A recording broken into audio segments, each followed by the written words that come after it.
আসসালামু আলাইকুম, কেমন আছেন সবাই? আশা করি সবাই ভালো আছেন। আজকে আমার রান্নার আয়োজনে থাকছে লাউ দিয়ে পাবদা মাছ।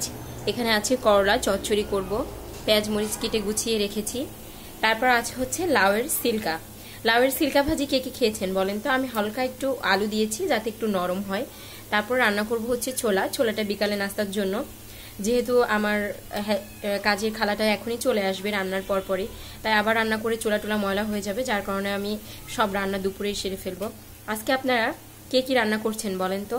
যাই হোক, এখন আমি চুলায় হচ্ছে এখানে পেঁয়াজ আর জিরা বসিয়ে দিয়েছি লাউয়ের সিল্কা ভাজি করার জন্য। আর এখানে আমি একটু কাঁচা মরিচ দিয়ে নিয়েছিলাম, তো এটা আমি এখন দিয়ে দিব। হয়তোবা লাউয়ের সিল্কা ভাজি অনেকেই খাননি বা খাওয়া যায় জানেন না, জানি না।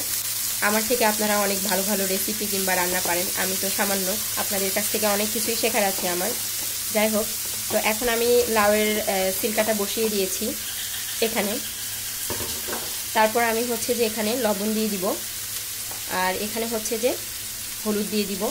আর পেঁয়াজ আর জিরা তো আমি আগে থেকেই একটু ভেজে নিয়েছি, আর সাথে তো মরিচ আছে। এইভাবেই লাউয়ের সিল্কাটা ভাজি করতে হয়, এবং এটা খেতে কিন্তু অনেক মজা হয়, এবং যদি একটু আলু দেন নরম নরম হয়, খেতে অসাধারণ লাগে।